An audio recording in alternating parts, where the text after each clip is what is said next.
하나님 말씀입니다. 하나님 말씀은 데살로니가전서 5장 16절입니다. 우리가 너무나도 잘 아는 말씀입니다. 데살로니가전서 5장 16절 한 절입니다. 한 절이기 때문에 우리가 한 목소리로 같이 읽습니다. 항상 기뻐하라. 아멘. 예. 제가 지난주 말씀에 제가 영적 운동선수가 되는 원리에서 마지막 부분이 말씀의 기술입니다. 우리가 늘 실패하는 이유가 기술이 없어서 그래. 기술이. 운동선수들이 똑같은 상황이면 기술이 월등히 뛰어난 사람이 승리를 합니다. 마찬가지입니다.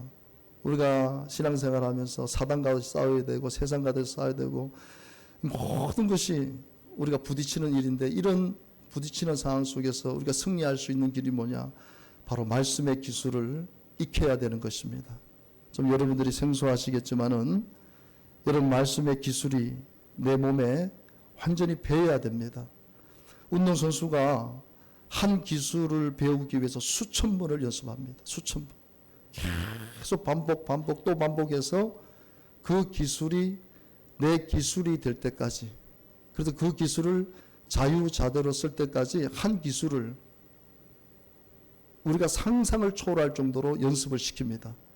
그래서 그 기술이 내 기술이 될 때 우리가 시합에 출전해서 그 기술을 사용할 수가 있는 거예요. 저는 하나님께서 이 데살로니가전서 5장 16절에서 18절 말씀을 26년 전에 줬습니다. 제가 24살에 예수님을 만나고 지금 51가 됐습니다. 저도 50대에 이제 들어왔습니다. 26년 동안 제가 이 말씀을 아직까지도 제대로 익히지 못했다. 이런 반성이 생기고 후회가 생깁니다. 다시 한번 이 말씀을 준비하면서 이제는 이 말씀이 내 삶의 기술이 되도록, 완전히 기술이 돼서 내가 주님 이 명령대로 항상 기뻐하는 그리스도인이 되기를 원하는 마음으로 이 말씀을 준비를 했습니다. 여러분, 하나님의 뜻은 우리의 삶을 풍요롭고 기름지게 하는 것입니다. 하나님의 뜻을 쫓아서 사는 사람은 결코 후회하거나 실망하지를 않게 됩니다. 하나님의 뜻은 하늘에서와 같이 이 땅에서도 동일하게 이루어집니다. 하나님의 뜻을 쫓아 살았던 수많은 사람들의 고백 속에서 참으로 기쁨과 감사가 넘쳐났던 것을 볼 수 있습니다. 특별히 구약에는 다윗을, 신약에는 사도 바울을 꼽을 수가 있습니다. 다윗이 고백했던 중에 가장 놀라운 고백 여러분 아시죠? 시편 23편 1절의 고백입니다. 여러분, 우리 같이 한번 읽어봅시다. 여호와는 나의 목자시니 내가 부족함이 없으리로다. 아멘. 다윗의 고백 중에 아마 가장 위대한 고백일 거예요. 하나님이 나의 목자가 되시기 때문에 나는 부족함이 없습니다. 부족함이 없으니까 기쁜 거예요. 우리가 부족함이 있으면 참 마음이 불편합니다. 사는 게 부족하면요, 늘 쫓기고 살면 기쁨이 사라지게 됩니다. 근데 부족함이 없으면요, 사람이 기쁜 거예요. 이 말의 다른 표현은 뭐니까, 나는 부족함이 없기 때문에 나는 너무나 기쁘다. 나는 너무나 사는 것이 너무나 행복하다. 이런 뜻 아닙니까? 그죠? 여러분, 신약의 사도 바울 같은 경우에는요, 고린도 후서 6장 10절에 보게 되면은 근심하는 자 같으나 항상 기뻐한다는 것입니다. 사람들이 볼 때는 병약하고 참 힘들게 사는 것처럼 보이지만 자신은 항상 기뻐하며 산다는 것이, 가난한 자 같으나 많은 사람을 부요하게 하고 아무것도 없는 자 같으나 모든 것을 가진 사람이 바로 나다라는 거예요. 그러니까 항상 기뻐하며 살 수가 있는 것입니다. 여러분, 반대로 세상 사람들은 어떻습니까? 세상의 뜻을 이루기 위해서 탐심과 욕심으로 인해서 삶이 공허해지고 더 낙심해지고 불안해지고 공포와 좌절로 그 인생들이 비참해지는 것을 보게 됩니다. 여러분, 요 근래에 오스템 2천억 횡령 직원 아버지 금괴 나온 날 숨진 채 발견이라는 그 뉴스 기사를 여러분들이 자주 접했을 것입니다. 오스템 임플란트의 회사 돈 약 2,215억을 횡령한 혐의로 구속된 직원 이모 씨의 아버지 69세가 됐는데 11일 날 숨진 채 발견이 됐습니다. 경찰이 그의 집에서 아들 이 씨가 횡령한 돈으로 산 1kg짜리 1kg입니다. 1g이 아니고 1kg짜리 금괴 254개를 발견했습니다. 그 집에서. 그리고 17시간 만에 아버지가 스스로 목숨을 끊게 되었습니다.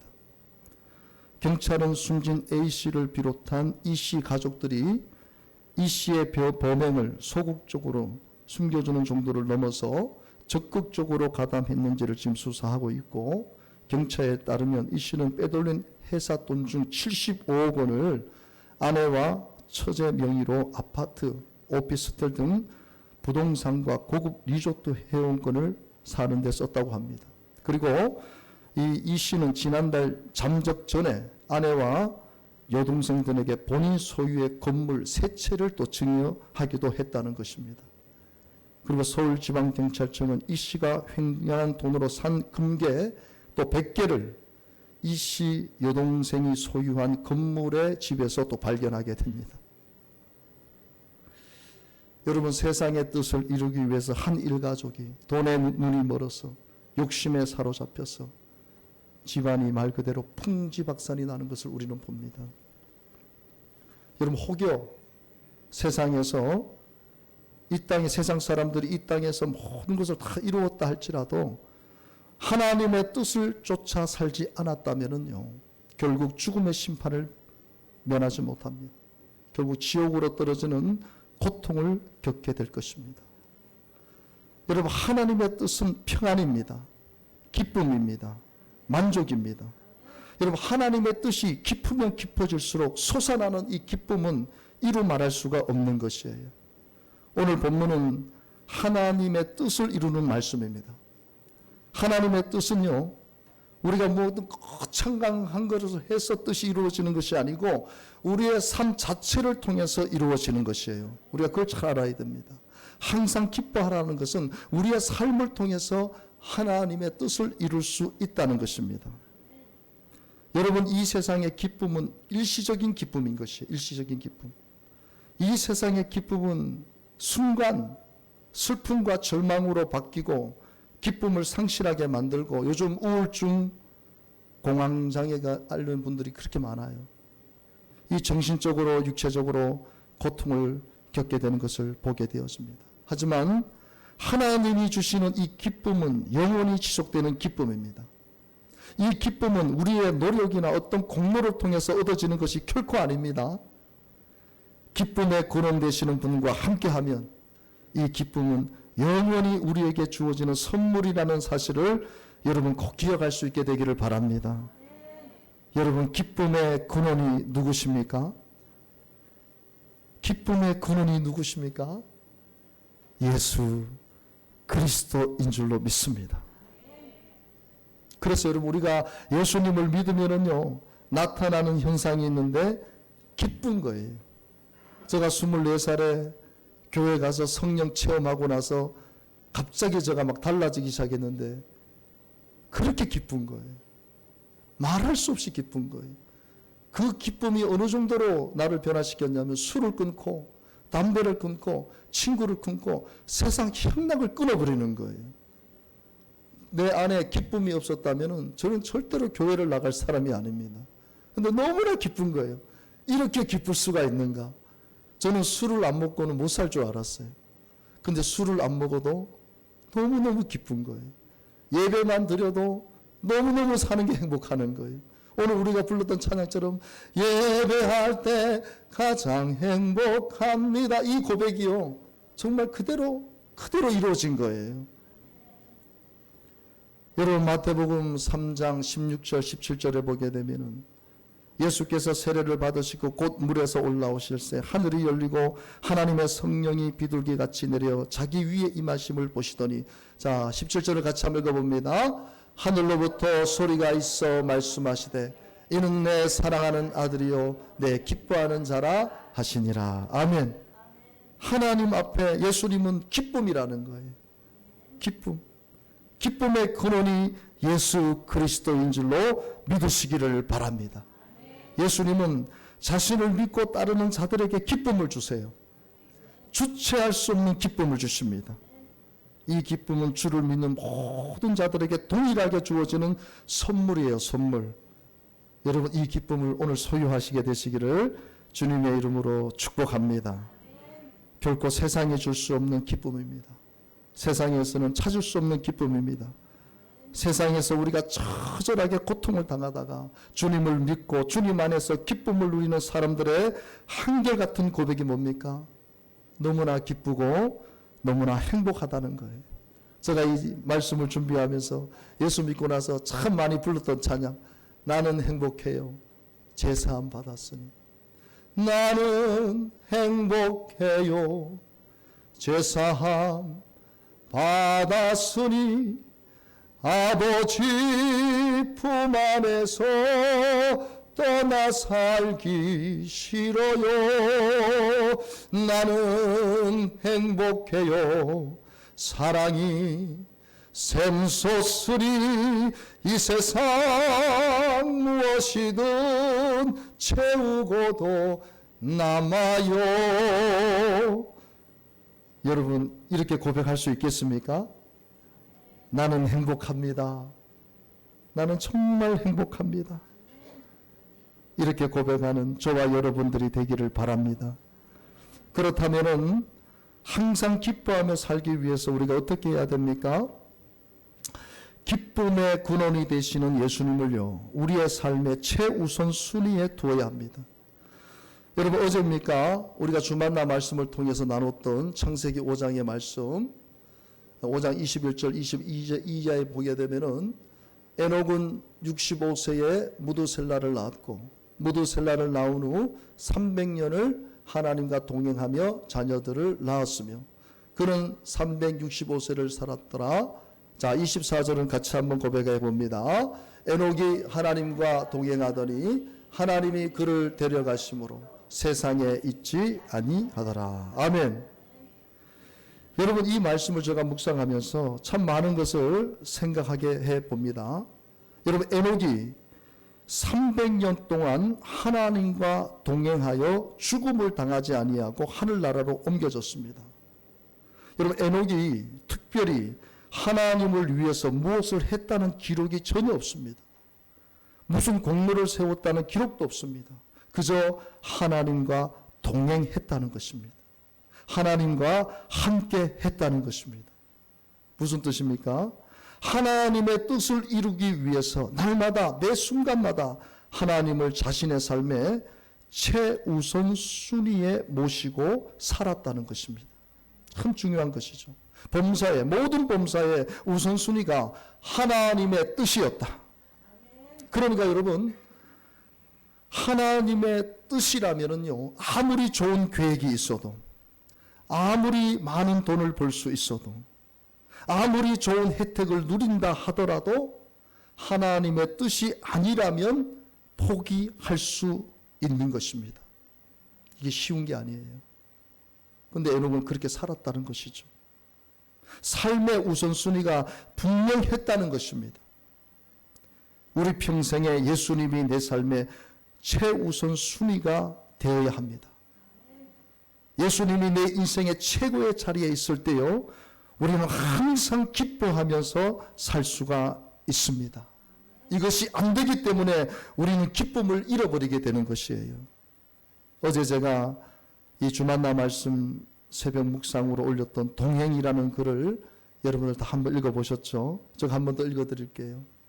2022년 하나님과 동행하는 삶을 살게 하소서.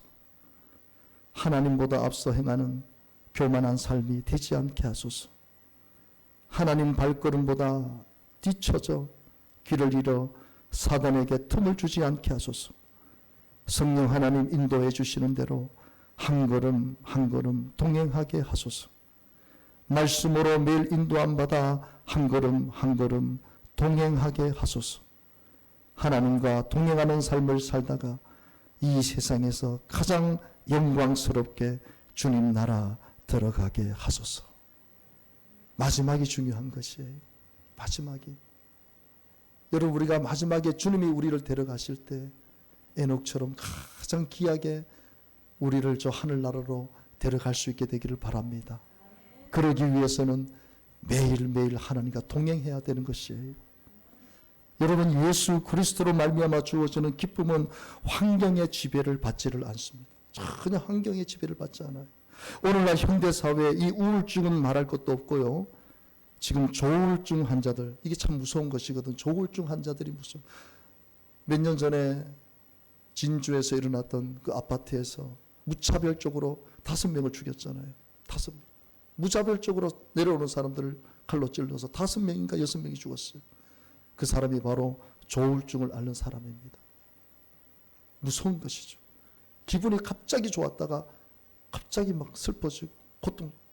그러니까 자기가 무슨 짓을 하고 있는지 전혀 깨닫지 못하는 그런 상황까지 가는 사람들이 바로 조울증 환자라거든. 여러분, 세상이 주는 기쁨은 환경의 지배를 받아서 롤러코스터 같아요. 막 좋았다가 슬펐다가 괴로웠다가 막 종잡을 수가 없어요.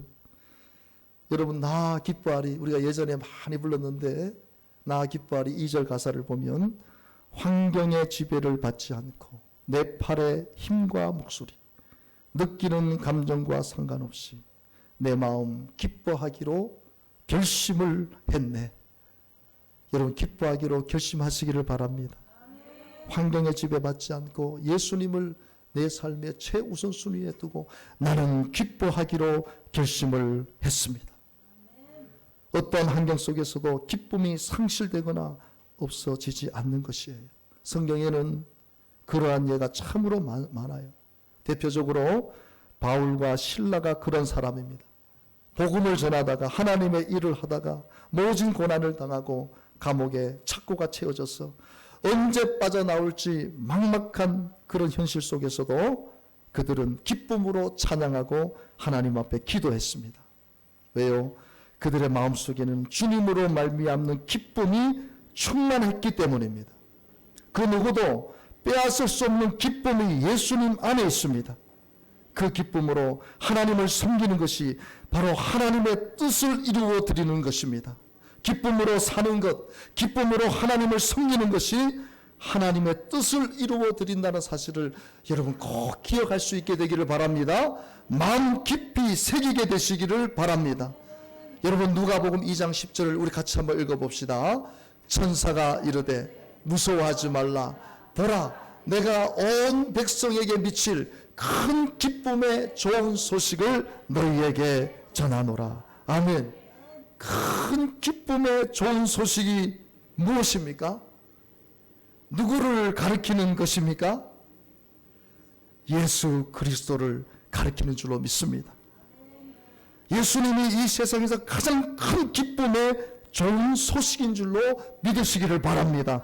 그래서 우리가 굿뉴스, 복음, 복된 소식이 누구냐? 예수 그리스도인 것입니다. 예수님을 믿는 우리들은 당연히 기뻐하고 살아야 되는 것입니다. 여러분, 찬양 중에 여러분들 이 찬양 아시죠? 예수 나의 기쁨, 아멘, 할렐루야. 제가 설교 때 찬양을 잘 안 하는데 이번에 좀 찬양을 주셨어요. 자, 예수 나의 기쁨 하면 여러분 후렴 한번 따라해 보세요. 예수 나의 기쁨. 이 호흡이 이렇게 안 맞는다네. 연습을 안 했어요. 그래. 여러분 보세요. 예수 나의 기쁨, 아멘, 할렐루야,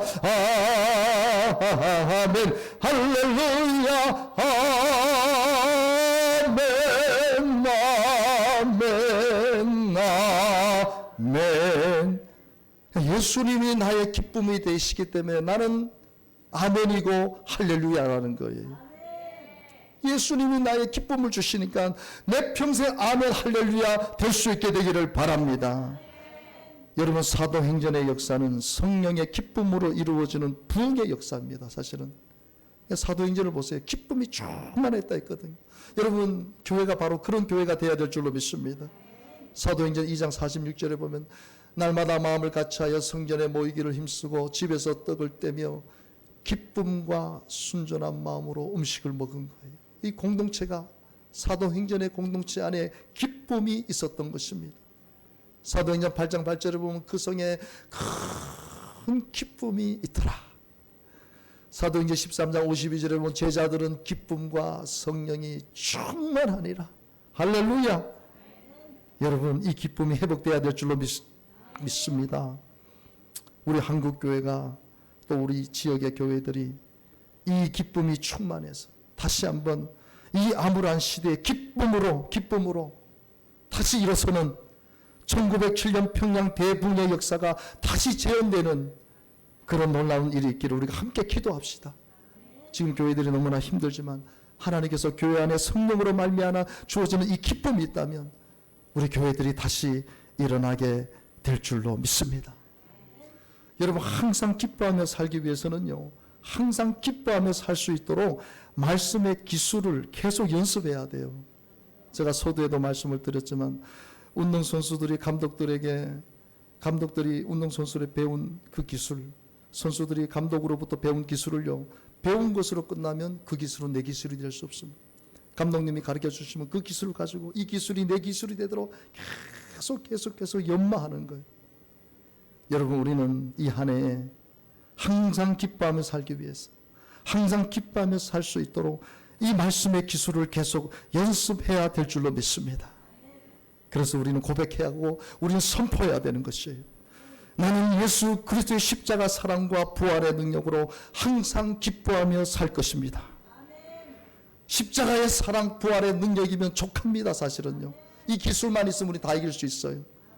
나는 예수 그리스도의 십자가 사랑, 부활의 능력으로 항상 기뻐하며 살 것입니다. 그렇게 고백하십시오. 나는 슬픔, 좌절, 절망이 찾아올 때 그것을 받아들이지 않고 내 안에 성령님으로 말미암아 주어지는 기쁨을 선택할 것입니다. 기쁨을 선택하십시오. 절대로 슬픔, 좌절, 절망을 선택하지 마시고 여러분 안에 역사하시는 성령님으로 말미암아 주어지는 기쁨을 선택해서 항상 기뻐하며 사시기를 바랍니다. 나는 어떤 고난과 환난이 와도 불평이나 원망에 빠지지 않고 홍해를 가르시고 죽은 자를 살리시는 전능하신 하나님으로 말미암아 기뻐하며 즐거워하며 춤을 추며 살 것입니다. 할렐루야. 기뻐하는 것을 뛰어넘어서 춤을 추세요. 막 춤을 추세요. 나는 항상 웃음을 잃지 않고 크게 웃으며 환경의 지배를 받지 않고 웃음의 바이러스를 온 세상에 전하는 웃음 전도사가 되겠습니다. 할렐루야. 여러분, 아이들은요, 하루 평균, 초등학교 저학년일수록 아이들이 하루 평균 몇 번 웃는지 아세요? 맞추시는 분은 제가 나중에 선물 하나 드릴게요. 이 저학년 어린아이들이 하루에 몇 번 웃는지 아세요? 통계적으로? 그냥 한번 얘기해 보세요. 선물 준다는데 1000번. 너무 많이 했네. 너무 많이 했어. 약 300번에서 400번 웃는다고 합니다. 아이들은. 계속 웃는 거예요. 잠들 때까지 아이들은 거의 하하하 호호 하하 호호. 그럼 아이들은 건강한 거예요. 근데 나이가 들수록 몇 번 웃는지 아세요? 한번 맞춰보세요. 몇 번 웃는지 아세요? 통계적으로? 하루에 14번도 웃지 않는다고 합니다. 그러니까 그 어린아이 때는 300번, 400번씩 웃다가 나이가 들수록 10번으로 줄어들어 버리는 거예요. 여러분, 우리는 웃음을 연습해야 됩니다. 우리는 웃음을 우리나라 사람들은 너무 안 웃고 우리 그리스도인들도 너무 안 웃어요. 여러분, 억지로 웃어도 뇌가 반응한다 그러죠. 내가 억지로 막 웃어도 뇌는요, 진짜로 웃는 줄 알고 엔돌핀을 몸에서 내보낸다는 거예요. 그러니까 가짜로 웃어도 뇌는 진짜로 웃는 것으로, 그러니까 하나님께서 그렇게 만드신 거예요. 억지로 웃어도 내가 복을 주겠다. 억지로 웃어도 내가 복을 주고 건강을 주겠다는 거예요. 정말 웃으면 복이 옵니다. 여러분, 웃고 산다는 것은 하나님의 뜻을 이루며 산다는 증거예요. 증거. 여러분들이 밝게 웃고 사는 것은 하나님의 뜻을 저 사람이 이루고 있구나. 웃고 또 웃고 미친 듯이 웃는 거예요. 우리가 한번 미친 듯이요. 여러분들 혼자 있을 때 한번 미친 듯이 한번 웃어보세요. 저는요, 때로는 저 사무실에 있다가 거울 보면서 잘생겼네. 너무 잘생겼네. 하나님의 작품. 할렐루야. 막 웃어요. 그럼 기분이 우울하다가도 한번 웃고 나면 기분이 확 열이 오르면서, 웃으면요 몸에 열이 발생이 됩니다. 몸에 있는 악한 것들이 다 떠나가게 태워지게 되어 있는 거예요. 제가 택시를 타고 가는데요, 신호에 멈췄어요. 근데 그 바로 앞에 어떤 청년인지 하여튼 아저씨인지 거기 이렇게 쭈그리고 앉아가지고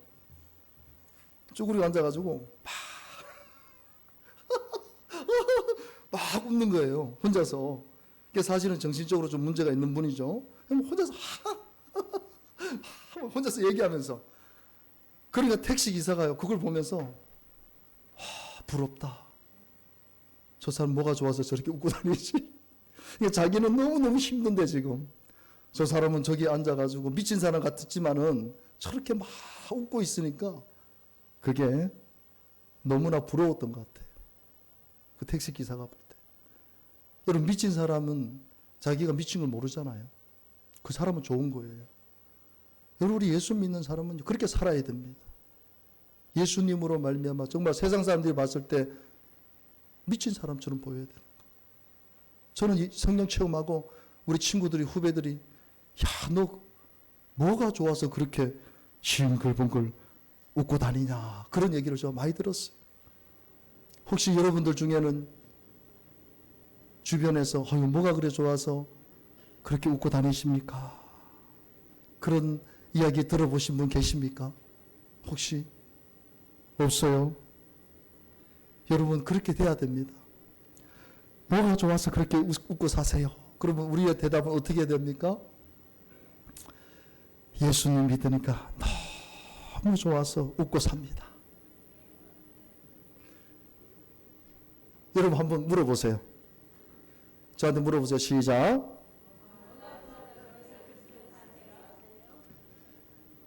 예수님 믿으니까 우리 김기동 목사님 됐잖아요. 그분 전도할 때 다른 게 아니에요. 예수 믿으면 너무 좋습니다. 그걸로 전도한 거예요, 그분. 자, 한 번 더 물어보세요. 예수 믿으니까 너무 행복해서 웃고 삽니다. 한 번 더 질문해 주세요. 예수님 믿고 천국 갈 생각하니 너무 황홀해서 웃고 삽니다. 여러분, 연습해야 돼요. 연습하지 않으면 웃을 수가 없어요. 여러분, 웃으십시오. 항상 웃고 사십시오. 힘들어도 웃으십시오. 이 웃음의 복이 바로 기쁨의 복인 것이에요. 항상 기뻐하라는 것은 바로 우리에게 웃음을 주신 하나님 앞에 그 웃음을 통해서 영광을 돌리라는 것입니다. 여러분, 이 한 해 동안 하나님이 주시는 이 말씀이 연습이 되어져서 항상 웃고 삽시다. 누구를 만나든 우리의 웃음이 발산되어져서 오늘 이렇게 질문하면 우리가 대답하면 되는 거예요. 예수님 믿으니까 너무 좋아서 저 웃고 삽니다. 예수님 믿으니까 정말 행복해서 웃고 삽니다. 예수님 믿고 천국 갈 생각하니 너무너무 황홀해서 웃고 삽니다. 전도가 될 줄 믿습니다. 이게 비밀인 것이에요. 세상 사람들은 즐거울 일이 없잖아요. 기뻐할 일이 없잖아요. 근데 예수 믿는 사람이 그렇게 기쁘게 살고 웃고 살면 교회에 나오게 되는 것입니다. 이 한 해 동안 이 기술을 익혀서 많이 지역 복음화에 쓰임받는 여러분들이 되시기를 바랍니다. 우리 이 찬양 좀 나이 드신 분들은 좀 부르기가 뭐하지만 정말 나 기뻐하겠습니다. 나 기뻐하겠습니다. 찬양합시다. 나 기뻐하리 아멘. 나 기뻐하리 나 기뻐하리 나 주 안에서